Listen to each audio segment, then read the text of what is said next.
Welcome to prime time debate నుంచి చక్రి.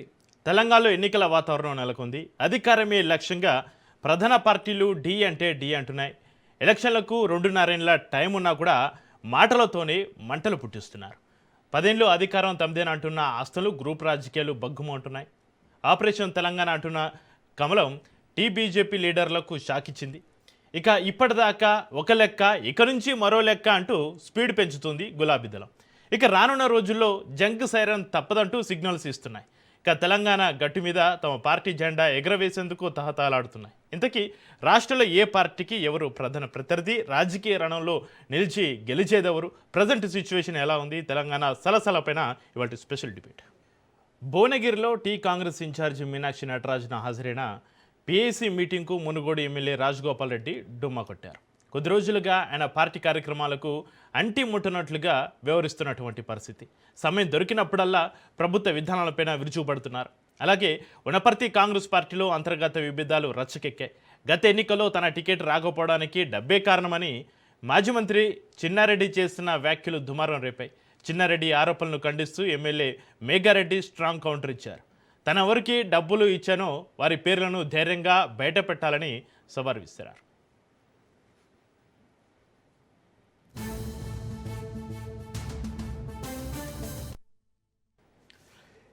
ఇక ఆదిలాబాద్ జిల్లాలోనూ సేమ్ సీన్ రిపీట్ అయింది. కంది శ్రీనివాసరెడ్డి వర్సెస్ సంజీరెడ్డి వర్గీయులు మంత్రి జూపల్లి కృష్ణారావు ముందే ఘర్షణ పడ్డారు. ఉమ్మడి వరంగల్ గ్రూప్ రాజకీయాల గురించి ప్రత్యేకంగా ఇక చెప్పనక్కర్లేదు. ఏకంగా సీఎం సభకే మినిస్టర్ కొండా సురేఖ ఢుమా కొట్టారు. కాంగ్రెస్ అంటేనే కలహాలకు కేర్ ఆఫ్ అడ్రస్. అస్తలో గ్రూప్ రాజకీయాలు కామన్. తాజాగా తెలంగాణలోనూ ఆ విభజన స్పష్టంగా కొట్టించినట్లుగా కనిపిస్తుంది. ఇక ఒరిజినల్ కాంగ్రెస్, వలస కాంగ్రెస్ లీడర్ల మధ్య విభేదాలు బగ్గుమంటున్నటువంటి పరిస్థితి.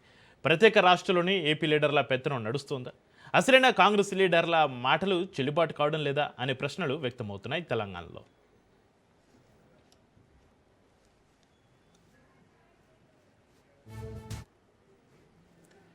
ఇక మరోవైపు బీజేపీ జాతీయ కార్యవర్గం కూర్పు తెలంగాణ రాజకీయాల్లో దుమారం రేపుతోంది.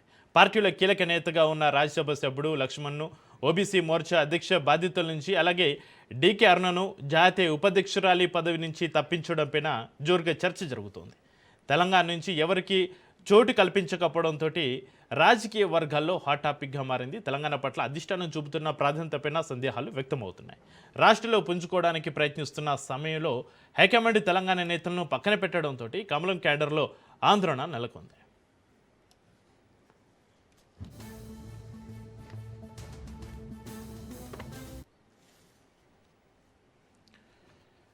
ఇక కళ్యాణ్ లక్ష్మి, షాదీ ముబారక్ పైన కావాలని కుట్ర చేస్తున్నారని మాజీ మంత్రి హరీష్ రావు మండిపడ్డారు. బీఆర్ఎస్ అధికారంలోకి ఉన్నప్పుడు కూడా వైఎస్ఆర్ పథకాలను కొనసాగించామని గుర్తు చేస్తున్నారు తన్నీరు. రైతు బీమా పథకాన్ని తొలగించడం దారుణమన్నారు.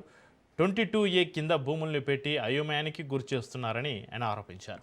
అడ్డగోలుగా భూములను నిషేధిత జాబితాలో పెట్టారని, సరూర్ నగర్, కొండాపూర్, మాదాపూర్, శ్రీనగర్ కాలనీలోని భూముల్ని ప్రొహిబిషన్లో పెట్టారని చెప్పుకొచ్చారు.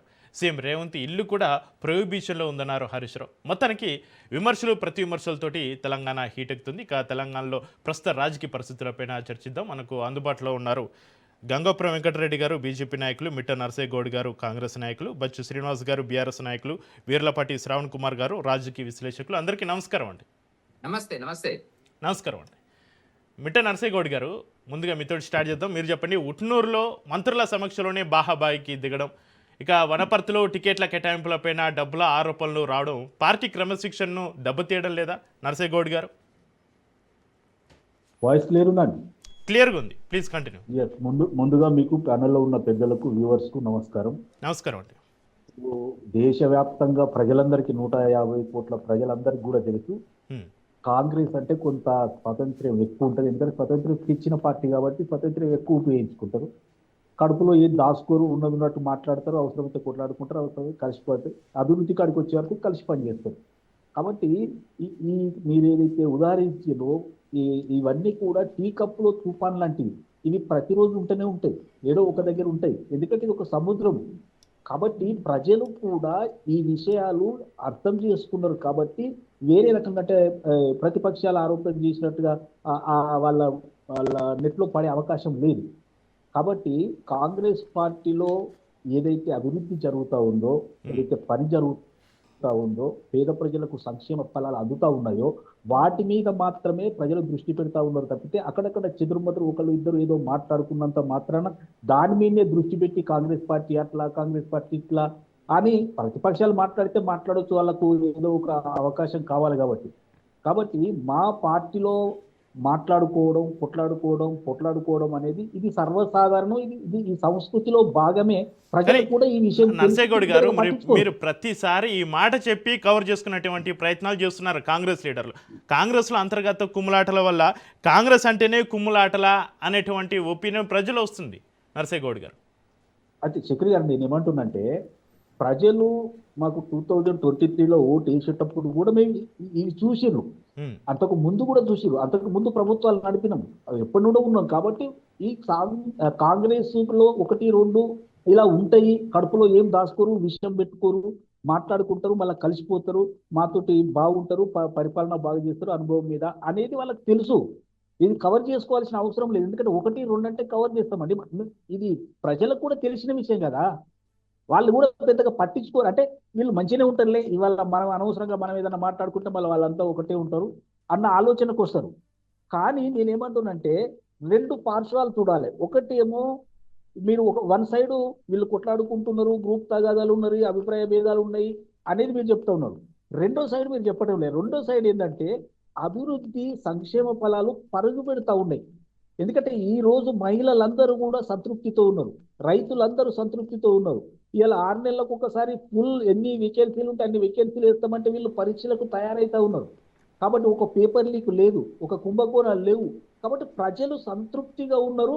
ఈ చిన్న చిన్న టీ కప్పులో తుఫాన్ లాంటి కాంగ్రెస్ గొడవలను పట్టించుకునే అవకాశమే లేదు. ఎందుకంటే వాళ్ళకు తెలుసు, వాళ్ళకు ఖచ్చితంగా తెలిసిందంటే వీళ్ళు అనుకుంటారు మీద మళ్ళీ మాట్లాడుకుంటారు, కలిసిపోతారు, అభివృద్ధిలో కలిసి వస్తారు అనేది వాస్తవం. కాబట్టి ఇది ఒక ప్రతిపక్షాలకు ఇట్లా కొట్లాడుకుంటారు, కుమ్ములాటలు చేసుకుంటారు చెప్పడానికి బాగుంటుంది, వాళ్ళకు ఒక అవకాశం. కానీ ఇక్కడ జరిగేది ఏం లేదు, ఇక్కడ నష్టమేం జరిగే అవకాశం లేదు. ఇలా కాంగ్రెస్ లో ఇప్పుడు టికెట్ రాని వాళ్ళు, పదవి రాని వాళ్ళు ఒకరిద్దరు మాట్లాడతారండి. మొన్న కూడా రాజగోపాల్ రెడ్డి గారు మాట్లాడారు. వాళ్ళు మాట్లాడినంటే వాళ్ళలో ఉన్న బాధ. ఎందుకంటే నాకు మంత్రి పదవి ఇస్తా అని చెప్పిరు, మరి ఇక్కడికి దగ్గర 32 నెలలు అవుతుంది నాకు రాలేదన్న బాధతోటి 1-2 మాటలు లైన్ దాటి కూడా మాట్లాడు. కాబట్టి ఇవన్నీ కూడా ఎప్పుడైతే కఠినంగా మాట్లాడతారో, అంటే ఏదైనా పార్టీకి నష్టం జరిగే విషయాలు ఏదైనా ఉంటే ఇమీడియట్ గా చర్చిస్తారు. ఖచ్చితంగా నర్సేగౌడ్ గారు, మరి సీనియర్ లీడర్లు వారి ఆవేదన చెప్తున్నారు, మరి వారి ఆవేదనని మీరు ఎందుకు పరిగణలోకి తీసుకోవడం లేదు? కాంగ్రెస్ ఎందుకు సీరియస్ తీసుకోవడం లేదు? ఇది చిరి పెద్ద గాలివానలాగా మారిపోతుంది కదా. అయితే చక్రి గారు, ఇప్పుడు రాజగోపాల్ రెడ్డి గారి విషయమే తీసుకున్నాం. వారికి ఎన్నికలప్పుడు వారికి వాగ్దానం చేసిన మాట వాస్తవం అందరికీ తెలుసు, మీడియాకు కూడా తెలుసు అందరికీ. కానీ నేను ఏమంటున్నంటే కొన్ని రాజకీయ పరిణామాల దృష్ట్యా వాళ్ళకి ఇవ్వలేని పరిస్థితి ఉండొచ్చు. నేను అంటున్నాను, ఉదాహరణ చెప్తాను. ఇప్పుడు రాజగోపాల్ రెడ్డి గారే ఉన్నారు. ఒకవేళ వారికి మంత్రి పదవి రాకపోతే నెక్స్ట్ టర్మ్లో రాహుల్ గాంధీ గారు ప్రైమ్ మినిస్టర్ అవుతారు కాబట్టి కేంద్ర మంత్రి కావచ్చు, ఏదైనా రాష్ట్రానికి గవర్నర్ కావచ్చు, లేదు అంటే ఇంకేదైనా పెద్ద పోస్టులో పోవచ్చు, లేదు అంటే మళ్ళీ 34 తర్వాత రేవంత్ రెడ్డి గారు నేషనల్ పోతారు కాబట్టి ఆ తర్వాత ముఖ్యమంత్రి కూడా కావచ్చు. నేను ఏమంటున్నంటే ఒకసారి మీకు ఇచ్చిన వాగ్దానం నెరవేరవచ్చు, నెరవేరక కూడా పోవచ్చు. కానీ అర్థం చేసుకోవాలి కదా. ఇప్పుడు ఆవేశంలో 1-2 మాటలు మాట్లాడితే ఏమవుతుందంటే పిసిసి ప్రెసిడెంట్ మందలించాల్సి వచ్చింది.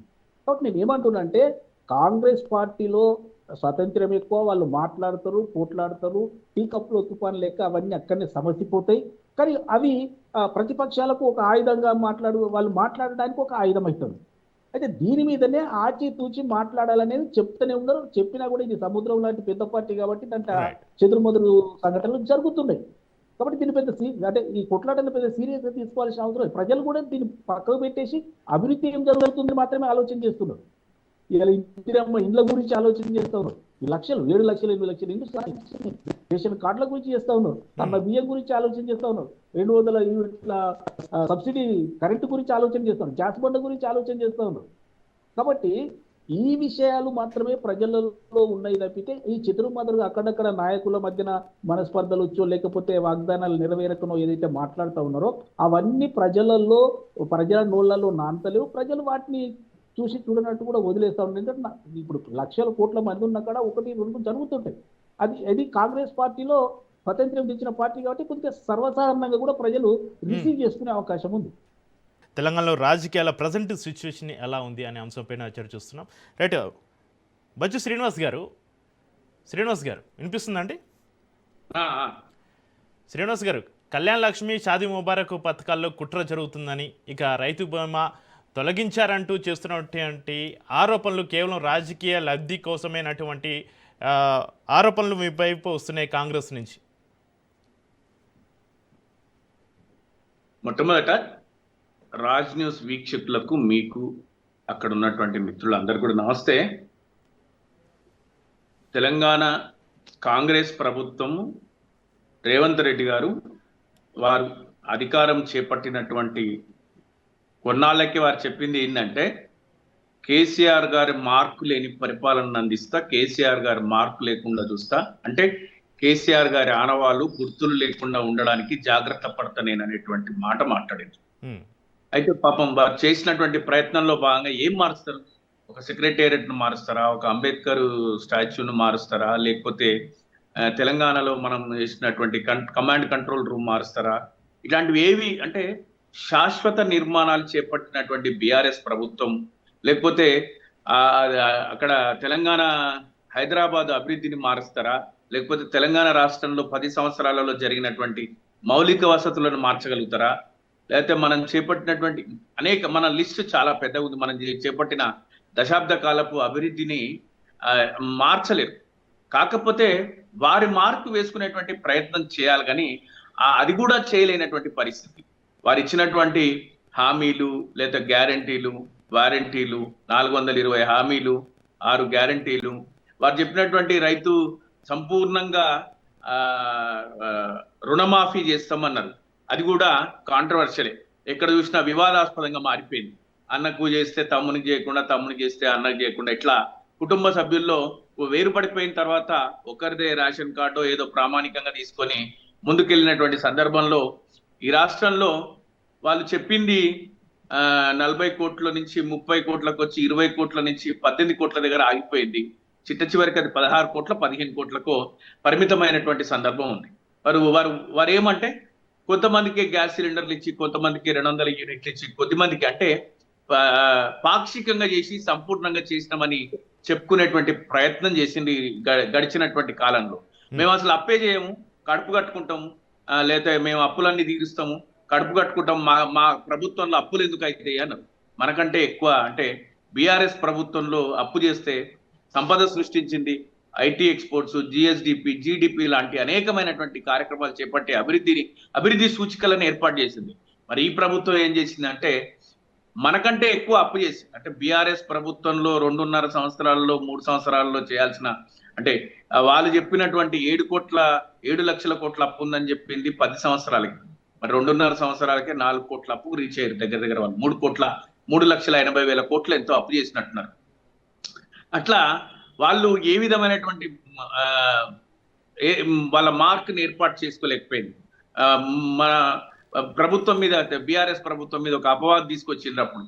గుట్టలకు ఇచ్చిండ్రు, చెట్లకు ఇచ్చిండ్రు, పుట్టలకు ఇచ్చిండ్రు, అన్ని దేనికి పడితే దానికి రైతు బంధు ఇచ్చిండ్రు అన్నారు. వాళ్ళు ఈరోజు అసలు రైతు బంధు ఈ 2.5 సంవత్సరాలలో 5 పంటలు వస్తే నాకు తెలిసి 2 సార్లు, 1 ఎకరానికి ఒకసారి, 2 ఎకరాలకు ఒకసారి ఇచ్చి, అది వాళ్ళు వేసిన దానికంటే ఎక్కువ వాళ్ళు ప్రచారానికి వాళ్ళు ఏర్పాటు చేసుకున్న సమావేశాల ఆర్భాటాల కోసం వాళ్ళు ఏర్పాటు చేసుకున్న ఆర్భాటాలకు అయ్యే ఖర్చు, వాళ్ళు రైతులకు ఇచ్చినటువంటి డబ్బు సరిసమానం అయి ఉంటుంది. ఈ రోజు మీరు కేసీఆర్ గారి పేరులో ఉన్నటువంటి పథకాలను, మంచి పథకాలు ఏమైనా ఉంటే అమలు చేయాలనేటువంటి ఆలోచన మీకు చేయలేకపోతే ఆ పేరు ఎట్లాగో డబుల్ బెడ్రూమ్ కి ఇందిరమ్మ ఇల్లు, లేదా రాజీవ్ ఏవో పెడతా ఉన్నారు కదా, రాజీవ్ గాంధీ గారి పేరు, లేదా ఇందిరమ్మ పేర్లు, ఇట్లా ఇందిరమ్మ పాలన అని పేర్లు తీసుకొచ్చింది కదా. అట్టనే సీఎం కిట్ అను, లేదా సీఎం షాదీ ముబారక్ అను, లేదా రేవంత్ రెడ్డి గారి అనేటువంటి పేరును ఉపయోగించి తీసుకొస్తే తప్పేం లేదు. ఒక పథకము ఒక పేద కుటుంబాన్ని ఎంపవర్ చేస్తుంది, దానివల్ల శాశ్వత ప్రయోజనం పొందుతున్నారు, కన్నీళ్లు తుడవగలుగుతున్నాము, నోట్లోకి 4 ముద్దలు తీసుకెళ్లగలుగుతున్నాము, వైద్యం అందజేయగలుగుతున్నాము అనేటువంటి ఏవైనా పేదవాళ్ళు, బిలో పావర్టీ లైన్ అంటే బీపీఎల్ కింద ఉన్నటువంటి వాళ్లకు ఆ పథకం చేరడం వల్ల వాళ్ళు నిజంగా జీవితకాలంలో వాళ్ళు ప్రయోజనం పొందినటువంటి భావన పొందేటువంటి పథకాలు ఏవైనా ఉంటే అది ప్రభుత్వం ఏ ప్రభుత్వం వచ్చినా ఏ ప్రభుత్వం తీసుకొచ్చినా కానీ దాన్ని అమలు చేయాలి.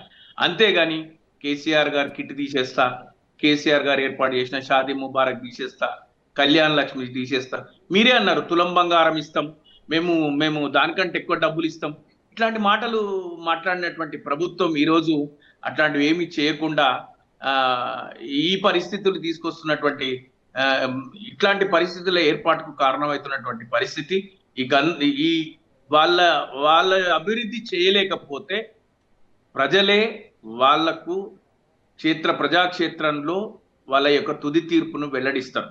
అందుకోసం వాళ్ళు సిద్ధంగా ఉన్నారు. ఎందుకంటే వాళ్ళు ఒక నిర్ణయానికి కూడా వచ్చేసింది. అందుకోసం జిహెచ్ఎంసీలో ఎన్నికలు నిర్వహించకపోయినా రాబోయే ఎన్నికల్లో మేము గెలవము అనేటువంటి వాళ్ళు రెగ్యులర్ గా తీసుకునేటువంటి సీఎంఓ తీసుకునే సర్వేలలో తేలిపోయింది. ఇక మనం అధికారంలో శ్రీనివాస్ గారు వాళ్ళు చాలా కాన్ఫిడెంట్ గా ఉన్నారు, మళ్ళీ వచ్చే 5 ఏళ్ళు కూడా మేమే ఉంటాం 34 వరకు అని. అంటే వాళ్ళు సెల్ఫ్ గా, అంటే మేము మానసికంగా మేము చాలా బలంగా ఉన్నాము, మేము మా మానసిక పరిస్థితులు మేము మానసికంగా దృఢంగా ఉన్నాము అని చెప్పే ప్రయత్నం చేస్తున్నారు. మేము గెలుస్తాము అని ప్రజలను మభ్యపెట్టే ప్రయత్నం చేస్తున్నారు. కానీ ప్రజలు ఏమన్నా ఇది ఇంకా ఎడ్డిగుడ్డి తెలంగాణ అని ఎవరన్నా అనుకుంటే, అంటే ఎవరు అనుకున్నా సరే, రాజకీయ నాయకులు, రాజకీయ పార్టీలు తెలంగాణ ప్రజలను, తెలంగాణ యువతను, తెలంగాణ భవితను, రాబోయే తెలంగాణ ఈ జంజీ అనే పేరు మీద వచ్చినటువంటి పిల్లలు ఎవరైతే ఉన్నారో వాళ్ళని ఎవరైనా తక్కువ అంచనా, తప్పుడు అంచనా వేసి ఇష్టారాజ్యంగా వాళ్ళ వ్యక్తిగత ఆలోచనలు వాళ్ళ మీద రుద్దే ప్రయత్నం చేసినా, లేకపోతే వాళ్ళని విస్మరించి రాజ్యాధికారంలో ఉన్న వ్యక్తులు పరిపాలన చేసినా కూడా ఖచ్చితంగా అధికారాన్ని కోల్పోవడం అనేటువంటిది, అధికారాన్ని నిర్ణయించేటువంటి సమయం వచ్చినప్పుడు ఖచ్చితంగా స్పందిస్తారు. ఈ రోజు ఈ ప్రభుత్వం అధికారంలో ఉండడానికి ఎవరి కారణం, ఎట్ల కారణం అనేటువంటిది మనకు తెలుసు. రాబోయే రోజులలో కూడా అది పునరావృతం అవుతుంది. అది గుర్తు పెట్టుకొని రాబోయే 2.5 సంవత్సరాలు వాళ్ళు అట్లా పనిచేస్తే మళ్ళీ గెలవద్దని రూల్ ఎక్కడా లేదు. వాళ్ళు గెలవాలనే ఆలోచనతో వాళ్ళు ఉండాలి, అట్లనే పనిచేయాలంటున్నాను నేను. ఒక నిర్మాణాత్మకమైనటువంటి ప్రతిపక్షంగా మేము ఖచ్చితంగా ప్రజాపక్షాన ఉండి వాళ్ళు చేసే తప్పులను ఎప్పటికప్పుడు వాళ్ళు చేసే కాంట్రాక్ట్లలో కావచ్చు, లేకపోతే వాళ్ళు తీసుకునే నిర్ణయాలలో కావచ్చు, వాళ్ళు తీసుకునేటువంటి ప్రతి తప్పుడు విషయంలో కావచ్చు, టెండర్ల విషయంలో కావచ్చు, లేకపోతే వాళ్ళు తీసుకునేటువంటి భూసేకరణ విషయంలో కావచ్చు, ఎక్కడైనా వాళ్ళు తీసుకునేటువంటి తప్పుడు నిర్ణయాల పట్ల ప్రజాక్షేత్రంలో ఉండి ప్రజల పక్షాన మా పోరాటం, మా పార్టీ అధిష్టానం బ్రహ్మాండంగా నిర్వహిస్తున్నటువంటి ఈ పరిస్థితుల్లో ఈరోజు ప్రజలు కూడా ఒక ఆలోచనకు వచ్చిండ్రు. మనం ఏమైనా తప్పు చేసినామా అనేటువంటిది. తప్పు చేసినాము, ఇంకా 2.5 సంవత్సరాలు భరించాల్సినటువంటి పరిస్థితి ఉంది అనేటువంటి పరిస్థితులలో ఈరోజు తెలంగాణ సమాజం ఉంది. అది వాళ్ళు సరిదిద్దుకొని ఉంటే మంచిది.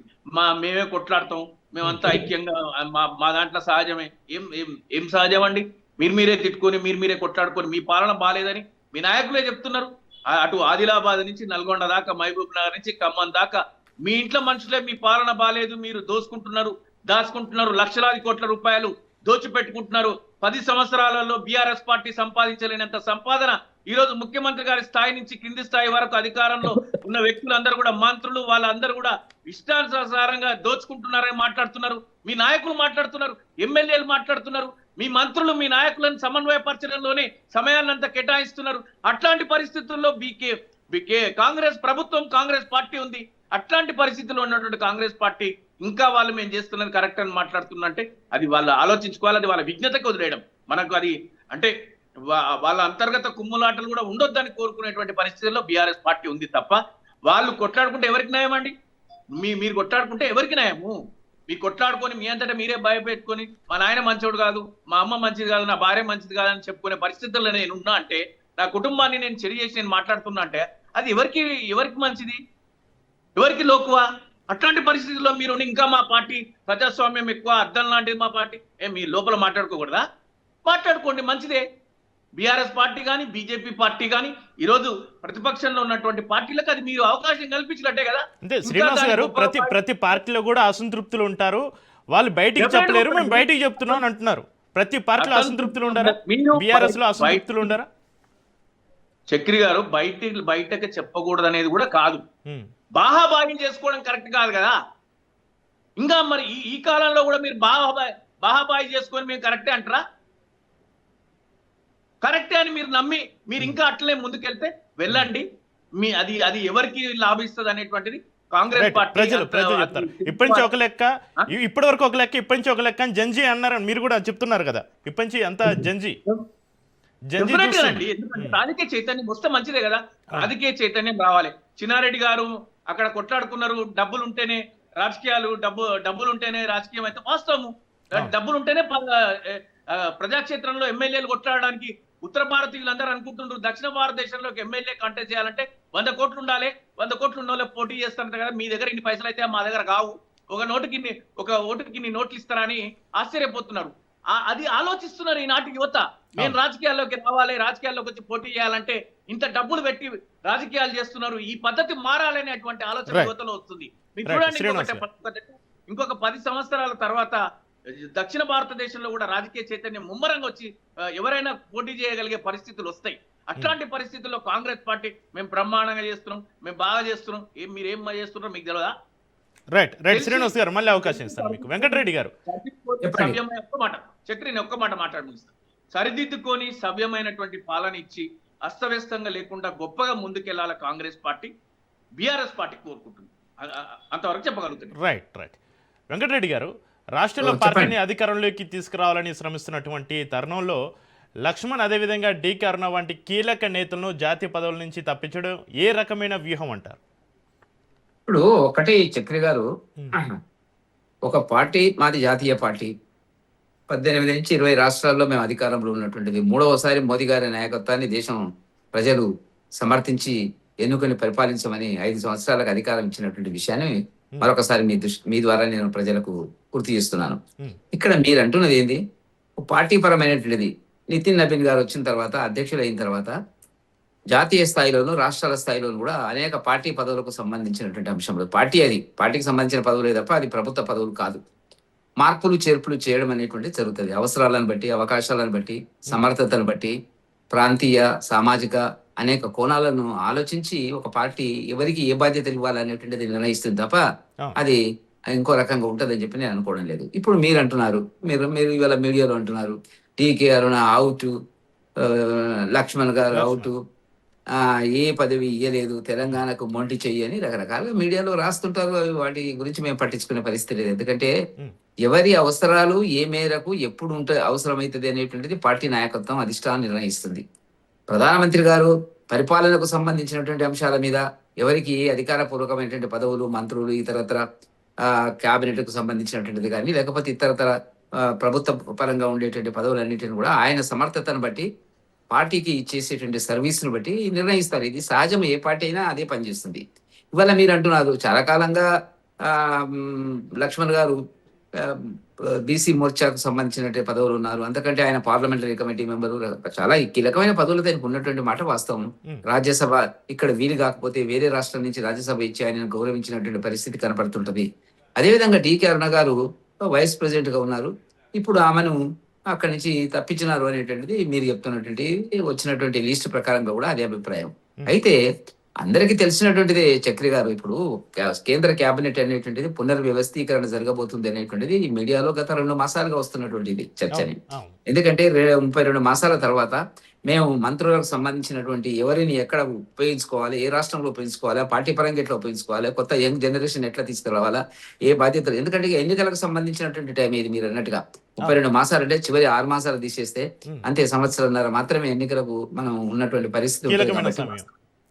ఎన్నికల సమయము కీలకమైనటువంటి ఏదైనా ప్రభుత్వం నిర్ణయాలు చేసి అమలుపరిచి అభివృద్ధి కొన్న లోపల ప్రయత్నించేటువంటి సమయం అది. చివరి 6 months 6 మాసాలు పెద్దగా ఉండదు. కాబట్టి ఇప్పుడు కేంద్ర కేబినెట్ అనేటువంటిది మనకు వస్తున్నటువంటి, నేను అధికారపూర్వకంగా మాట్లాడడం లేదు, మనకున్న సమాచారం మేరకు మీడియాలో వస్తున్న కథనాల ప్రకారంగా పునర్వ్యవస్థీకరణ జరగబోతుంది అనేటువంటి చాలా స్పష్టంగా కనపడుతున్నటువంటిది.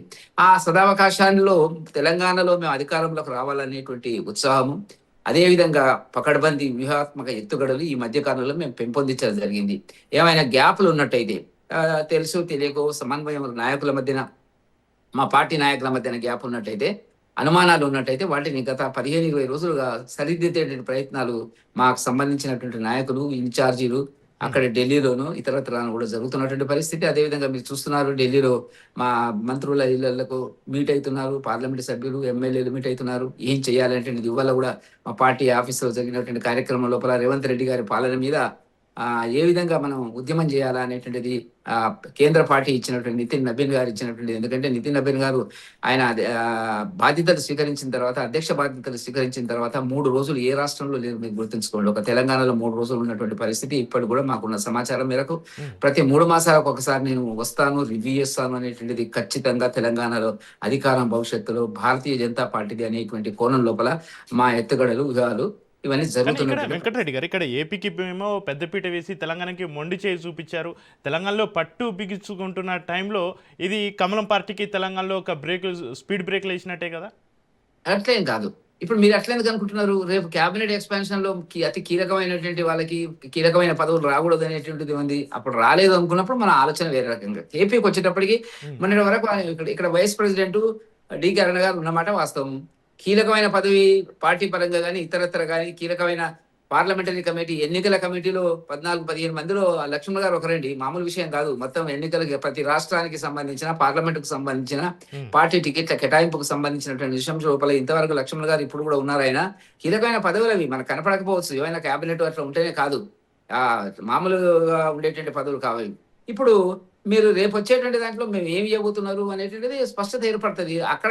ఇక్కడ వైస్ ప్రెసిడెంట్ ఉన్నప్పుడు అక్కడ లేరండి. అక్కడ విష్ణువర్ధన్ రెడ్డి గారు కూడా సమన్వయం చేసేటువంటి అన్ని విభాగాలకు సమన్వయం చేసే బాధ్యతలు ఇవ్వడం జరిగినటువంటి మాట వాస్తవం. ఇక్కడ కూడా కొంత సర్దుబాట్లు చేస్తారని మేము ఊహిస్తున్నటువంటిది, మీడియా కూడా చెప్తున్నటువంటిది. ఆ కొన లోపల మనం చూసే వరకు ఏదో అయిపోయింది తెలంగాణలో, భారతీయ జనతా పార్టీకి అన్యాయం చేసింది అధిష్టానం అనేటువంటిది అనుకోవడానికి అవకాశం లేదండి. అక్కడ ఇంకా అంతకంటే గొప్ప పదవులు, పార్టీ పదవులు కాదు. పార్టీ పదవుల కంటే మీరు పార్టీ పదవులు కాదు, అధికారంలోకి రావాలా. కాబట్టి క్షేత్రస్థాయిలో ప్రజల్లో ఉండాలా, ప్రజా ఉద్యమాలు చేయాలా, రేవంత్ రెడ్డి గారి పాలనకు వ్యతిరేకంగా అనేక ఉద్యమాలు నిర్మించాలా, ప్రజల్లోకి చొచ్చుకొని పోవాలా. అధికారం, ఎందుకంటే మాకు 37% ఓట్లు పార్లమెంట్ లో వచ్చినాయి. మీరు ఇప్పటికి గుర్తుపెట్టుకోవాల్సింది ఏంటంటే ఎన్నికల సంఘం ఏ ఎన్నికలు జరిగినా కూడా మాకు ఓటు 35% రావడం అనేటువంటిది, 8 పార్లమెంట్ సభ్యులు రావడము, ఎమ్మెల్సీ ఎన్నికలు గెలవడము, ఇవన్నీ ప్రజలు మాకు ఇస్తున్నటువంటి ఒక మద్దతు, మా వెంట ఉన్నారు అనేటువంటిది ఒక స్పష్టంగా కనపడుతుంది. సరే, స్థానిక సంస్థల లోపల రకరకాల క్యాలిక్యులేషన్స్ ఉంటాయి. అసెంబ్లీ ఎన్నికల్లో కూడా రావాలి కదండి వెంకటరెడ్డి గారు. అసెంబ్లీ ఎన్నికల్లో రావాలా? అసెంబ్లీ ఎన్నికలు అయిన తర్వాతనే పార్లమెంట్ ఎన్నికలు వచ్చినాయి చక్రి గారు. ఇప్పుడు మీరు ఆనాడు ఏం లెక్కలు చేసినారు? మీలాంటి జర్నలిస్టులంతా అసెంబ్లీలో 8 సీట్లు వచ్చినాయి, 17% ఓట్లు వచ్చినాయి, పార్లమెంట్ లో 2 సీట్లు వస్తాయి అన్నారు కదా. మరి 8 సీట్లు ఎట్లా వచ్చినాయి? కాంగ్రెస్ తో సమానంగా ఎట్లా వచ్చింది? బీఆర్ఎస్ పార్టీ 0కి ఎట్లా పోయింది? ఆ తర్వాత విద్యావంతులు, మేధావులు, ఉద్యోగస్తులు అందరూ కూడా మాకు 2 ఎమ్మెల్సీ సీట్లు ఇచ్చినారు కదండి, కంటిన్యూ చేసినారు కదా. ఆ తర్వాత ఇప్పుడు మళ్ళీ రాబోతుంది, ఒక స్పష్టత వస్తుంది. అందువల్ల భారతీయ జనతా పార్టీ వ్యూహాత్మక ఎత్తుగడుల అధికారమే ప్రజల కోసం, ప్రజాభివృద్ధి కోసం, తెలంగాణ అభివృద్ధి కోసం చేసేటువంటి అనేక ఎత్తుగడలు భవిష్యత్తులో మీరు చూడబోతారు అనేటువంటిది స్టార్ట్ అవుతుంది. రైట్ వెంకటరెడ్డి గారు, మళ్ళీ అవకాశం ఇస్తాను మీకు. శ్రవణ్ కుమార్ గారు, మీరు చెప్పండి. కాంగ్రెస్లో అంతర్గత కుమ్ములాటలు ఒకవైపు, బీజేపీ జాతీయ కమిటీలో రాష్ట్ర నేతలకు ఎదురుదెబ్బ మరోవైపు, ఇక బీఆర్ఎస్ ప్రజాక్షేత్రంలో దూకుడు పెంచుతున్న ప్రస్తుత తరుణంలో ఇక 2028 నాటి రాజకీయ సమీకరణాలను ఈ పరిణామాలు ఏ విధంగా శాసిస్తాయంటారు? శ్రవణ్ కుమార్ గారు, మీ విశ్లేషణ ఏంటి? ఇప్పుడు కీలకంగా జాతీయ స్థాయి పార్టీ భారతీయ జనతా పార్టీ ఈ రోజు ప్రకటించినటువంటి కీలక పదవులు, రాజకీయ పదవుల ప్రకారం చూస్తే మన రాష్ట్రాల వైపు, తెలుగు రాష్ట్రాలు, తెలంగాణ మనం చర్చించుకుంటూ రాజకీయ అస్థిరతాల గురించి కూడా చర్చించుకునే ప్రయత్నం చేద్దామండి. నేను మొదటి నుంచి, అంటే చాలా రోజుల నుంచి చెప్తా ఉన్నాం, భారతీయ జనతా పార్టీ చివరి అంకంలోకి వచ్చింది, చివరి ఘట్టంలోకి వచ్చింది, చివరి టాస్క్ లోకి వచ్చింది. అంటే ఉదాహరణకు మనం చెప్పాలంటే మహాభారతం చాలా జరిగిన తర్వాత యుద్ధ సన్నివేశానికి ఏదైతే సన్నద్ధమైందో ఫైనల్ రిజల్ట్ కోసం చూస్తున్నటువంటి సిచ్యువేషన్ లోకి భారతీయ జనతా పార్టీ ఉంది. ఎందుకంటే వాళ్ళు ఈ దేశాన్ని పూర్తి అఖండ భారత్గా కానీ లేదా వాళ్ళ భావజాలంగా ప్రకటించుకోవడానికి, అన్ని రాష్ట్రాల్లో భారతీయ జనతా పార్టీ గెలిపించుకోవడానికి జరుగుతున్నటువంటి టాస్క్ లో రకరకాలైనటువంటి ఆటంకాలను ఒక్కొక్కటిగా తొలగించుకుంటూ, అంటే రాజ్యసభలో వాళ్ళకి మైనారిటీగా ఉండటం, అక్కడ చట్టాలు పార్లమెంటు, లోక్సభలో చేసుకున్న చట్టం అక్కడికి వెళ్ళిన తర్వాత నిలుపుదల అవ్వడాలు, ఇట్లా రకరకాల ప్రాబ్లమ్స్ ఉన్నాయి. ఏ రాష్ట్రానికి ఉంది ఆ రాష్ట్ర ప్రాబ్లమ్స్ ఉన్నాయి. చివరికి నిన్నటి తృణమూల్ కాంగ్రెస్ అనుకోండి, ఆమ్ ఆద్మీ పార్టీ అనుకోండి, రకరకాల రాజకీయ పార్టీల జంపు జిల్లాలతో రాజ్యసభ కూడా సంపూర్ణం చేసుకొచ్చిన తరుణంలో ఊహించని టాస్క్ పడింది. అది జెడ్ రూపంలో వచ్చినటువంటి నిరసన కార్యక్రమాలు. దాంతో వాళ్ళు కుబుసాలు కదిలేటటువంటి అంచిత పరిస్థితులకు నెట్టివేయబడ్డారు. సో దాన్ని పరిష్కారం వైపుగానే వీళ్ళు ఇప్పుడు ఈ కమిటీని చాలా వ్యూహాత్మకంగానూ నిర్వహించాలనేది నా ఉద్దేశం. రేపు 2027, 2028 రాబోయే ఎన్నికల దృష్ట్యా, అందుకే ఇప్పుడు ఈ రోజు కమిటీలో చూడండి 2020లో రాబోతున్న గుజరాత్, ఉత్తరప్రదేశ్, బహుశా హిమాచల్ లాంటి రాష్ట్రాలలో ప్రాధాన్యతమైనటువంటి పోస్టులు వెళ్ళాయి. వాళ్ళకు అధిక పోస్టులు ఉన్నాయి, వాళ్ళకి ప్రాధాన్యత కూడా ఉంది. సహజంగానే మనందరికీ తెలుసు దక్షిణ భారతదేశం కన్నా ఉత్తర భారతదేశం ప్రయారిటీస్ ఎక్కువగా ఉన్నాయి. ఈ విధంగా వాళ్ళు ఎన్నికలే ఎజెండాగా వెళ్తున్నారు. కానీ అసలు వాళ్ళకు మొదటి నుంచి టాస్క్ గా ఉన్నటువంటిది ఏంటంటే సౌత్ లో మన తెలంగాణ కూడా వాళ్ళకు మొదటి నుంచి కూడా కాన్సన్ట్రేషన్ లో ఉన్నారు. కాకపోతే ఇక్కడ ప్రాంతీయ పార్టీ రాష్ట్రం ఏర్పడిన తర్వాత వాళ్ళకి ఎన్ని ఎత్తులు వేసినా కూడా, ఎంత ప్రయత్నం చేసినా కూడా ఈ తెలంగాణ రాష్ట్రంలో వాళ్ళు చొచ్చుకోరాలేకపోయారు. దీనికి ప్రధాన కారణం అంటే మళ్ళీ వాళ్ళ అంతర్గత కొమ్ములాటనే, వాళ్ళ అంతర్గత వైఫల్యం అనే చెప్పవచ్చు. అంటే ఇంత తెలంగాణకు ప్రయారిటీ ఎందుకు ఇవ్వలేదు, ఇప్పుడు ఇంత టాస్క్ తీసుకున్న తెలంగాణకు పదవులు ఎందుకు ఇవ్వలేదు అంటే, ఇక్కడికన్నా ఉత్తరప్రదేశ్, రేపు గుజరాత్ కీలకమైపోయి ఉంది వాళ్ళకు. ఎందుకంటే ఉత్తరప్రదేశ్ అండ్ గుజరాత్ బాగా వాళ్ళకు పట్టు ఉన్నటువంటిది. మొదటి నుంచి కూడా సరే చాలాసార్లు గెలుస్తూ గెలుస్తూ ఉన్న ఉత్తరప్రదేశ్ లో అంటే సమాజ్వాదీ పార్టీ గెలుస్తూ వస్తుంది. ఇక్కడ గుజరాత్ లో కూడా మార్పులు వస్తూ ఉన్నాయి. నిర్విరామంగా అయితే 30-40 ఏళ్ళ నుంచి అయితే పార్టీ కీలకంగా ఉన్నప్పటికీ ఇప్పుడు గుజరాత్ లో కానీ ఉత్తరప్రదేశ్ లో పదవి గెలవకపోతే చాలా ప్రమాదంలో నెట్టబడతారు. దానికి కాపాడుకుంటూ అక్కడ ప్రయారిటీ ఇచ్చారు. ఇక తెలంగాణ కన్నా ఆంధ్రప్రదేశ్ ఇంకా ప్రయారిటీ గతంలోనే ఇచ్చారు, ఇప్పుడే ఇస్తున్నారు. ఇప్పుడు ఇంకా ఇవ్వడానికి తెలంగాణ కాదని ఆంధ్రప్రదేశ్కి అగ్రతాంబూలం మనకన్నా ముందు ఉండడానికి కారణం ఏంటంటే మనందరికి తెలిసిందే, ఇప్పుడున్నటువంటి కూటమికి టీడీపీ అండ్ జనసేన ఎంత కీలకమో. ఇంకొకటి మొదటి నుంచి ఉన్నారు, ఇంకోటి రేపటి కూడా విశ్వసనీయత ఉన్నటువంటి 20-30 సీట్లు కాబట్టి 20 సీట్లు కాబట్టి వాళ్ళకు ప్రయారిటీస్తూ ఆ పార్టీని కూడా వాళ్ళ ఆంధ్రప్రదేశ్ నాయకులు కూడా మంచి న్యాయం చేశారు. పర్వాలేదు, ఎవరికి ఏమించినా కూడా తెలంగాణ ఇవ్వకపోవడానికి కారణం ఏంటంటే ఉన్న పదవులు పోయాయి, ప్రయారిటీ అనేది కనిపిస్తలేదు.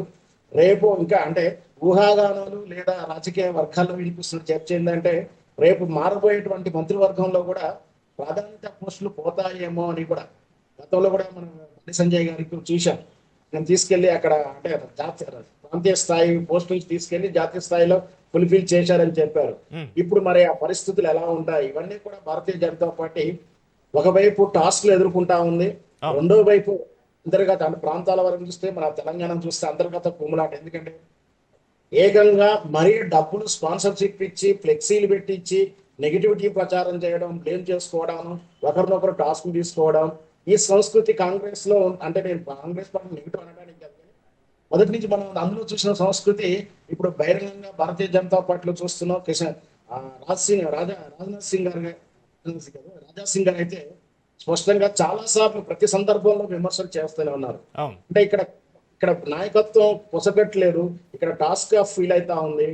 ఇకపోతే కాంగ్రెస్ కుమ్మనాటి గురించి మాట్లాడాలంటే మన రాష్ట్ర స్థాయిలో మనకు మొదటి నుంచి ఉన్నదే ఇది. దాంట్లో ఇంకొక మిగిలింది ఏంటంటే ఇప్పుడున్న ఈ 2.5 సంవత్సరాల పాలనలో మా నాయకుడు మా మంత్రి మీద ఎంక్వైరీ చేయండి అవినీతిని అని చెప్పి ఆ కాంగ్రెస్ పార్టీ వాళ్ళు ఇంకా ఫిర్యాదులు కానీ కంప్లైంట్ కానీ కేసులు కానీ చేయలేదు. ఎందుకంటే గతంలో చూశాం, బయటి వాళ్ళకన్నా ముందే ఆ పార్టీ నాయకులే వాళ్ళ మీద కేసులు విచారణలు అప్లై చేసినటువంటి విధానం ఉంది.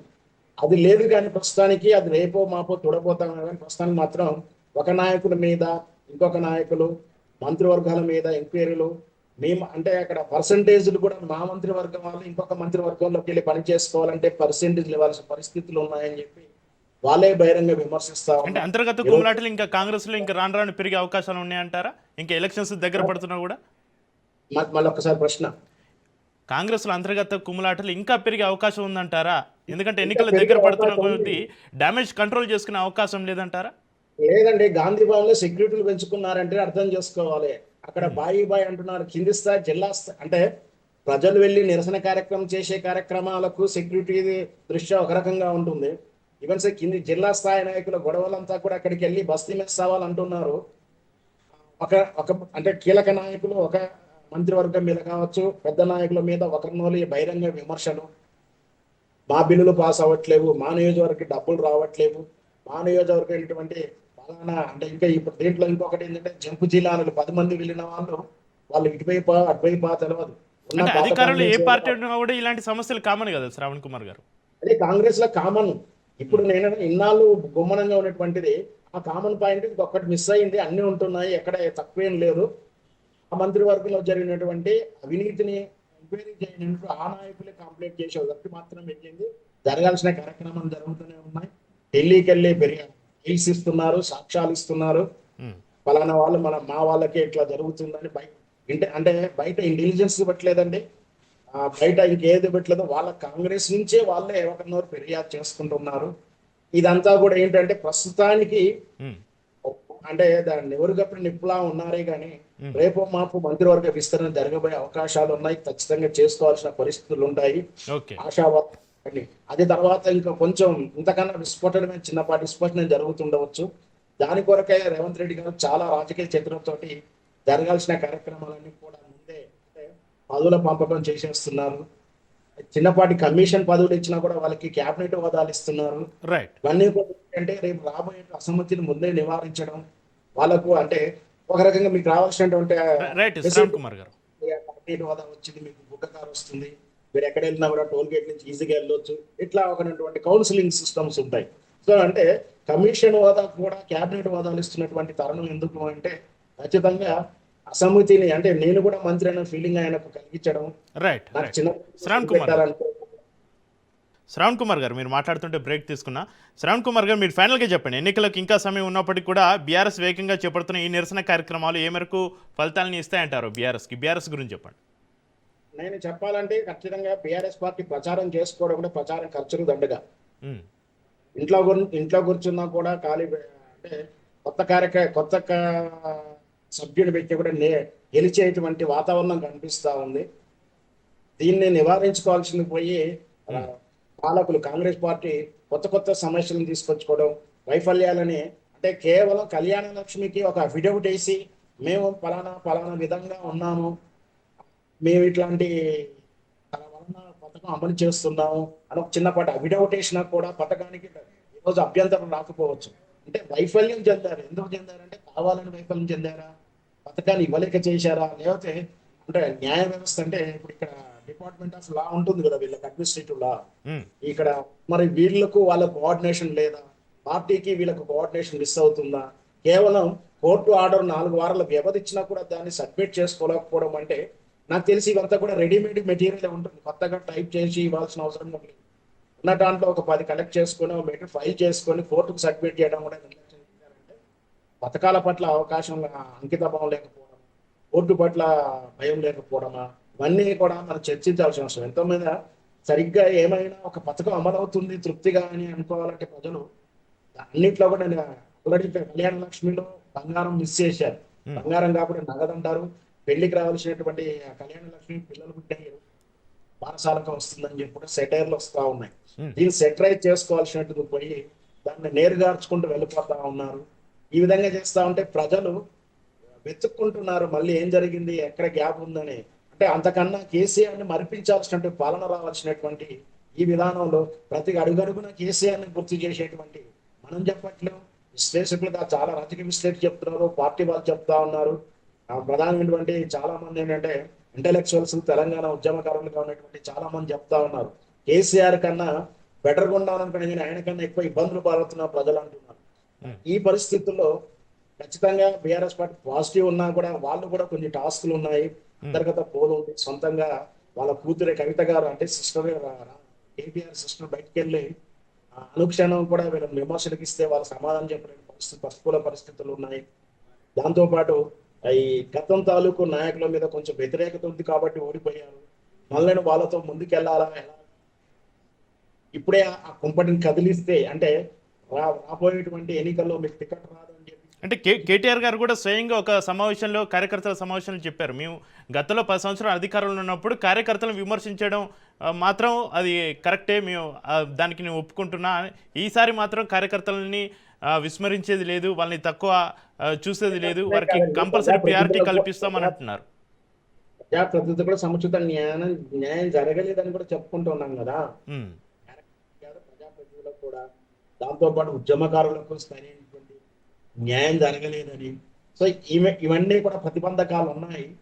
అంటే ముందుకెళ్ళడానికి, అంటే మళ్ళీ ఉద్యమకారులకు ఎలా చేయాలో, గతంలో ఉన్నటువంటి నెగిటివ్ ఉండే నాయకులను తీసేయాలా, కొత్త వాళ్ళని పెంచాలా, వెళ్ళిపోయిన నాయకుల ప్లేస్ లో ఎవరిని ఫిల్ చేయాలి, ఇవన్నీ కూడా ప్రతికూల పరిస్థితులు ఉన్నాయి. ఈ పరిస్థితులు ఉన్నా కూడా ఒకవేళ ఈ ప్రజాపాలనే కనుక 6 గ్యారెంటీలు సక్రమంగా అమలు చేసి సాటిస్ఫాక్షన్ గా ముందుకెళ్ళి ఉంటే రైట్, టీఆర్ఎస్ పార్టీకి ఇంత ఈజీ ఉండకపోయింది.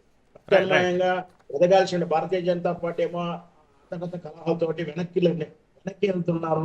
ఒకరి మీద ఆరోపణలు మీద ప్రజానాయకుడు అనేటువంటి ఆయన మీద కుటుంబం నుంచి ప్రతిబంధకాలు ఎదురయ్యాయి, విమర్శలు వచ్చాయి, కేసులు అయ్యాయి. అలాగే ఇవన్నీ కూడా భారతీయ జనతా ముందుకు వెళ్ళాల్సిన దాంట్లో అది వెనక్కి వెళ్ళిపోతా ఉంది. కాంగ్రెస్ పార్టీ కూడా పెరిగిపోతా ఉంది. Right, right. బీఆర్ఎస్ కలిసి వస్తున్న అంశంగా ఉంది. మరి ఇది ఎన్నికల వాతావరణం వరకు నిలబడడం అనేది వేరే విషయం అండి. ఎన్నికల రావడం మళ్ళీ అప్పటికే అట్మాస్ఫియర్ వేరేగా ఉంటుంది. రైట్ శ్రావణ్ కుమార్ గారు, right. Thank you Shravan Kumar గారు, థ్యాంక్ యూ వెంకటరెడ్డి గారు, థ్యాంక్ యూ బచ్చు శ్రీనివాస్ గారు, థ్యాంక్ యూ మిట్ట నరసయ్య గౌడ్ గారు.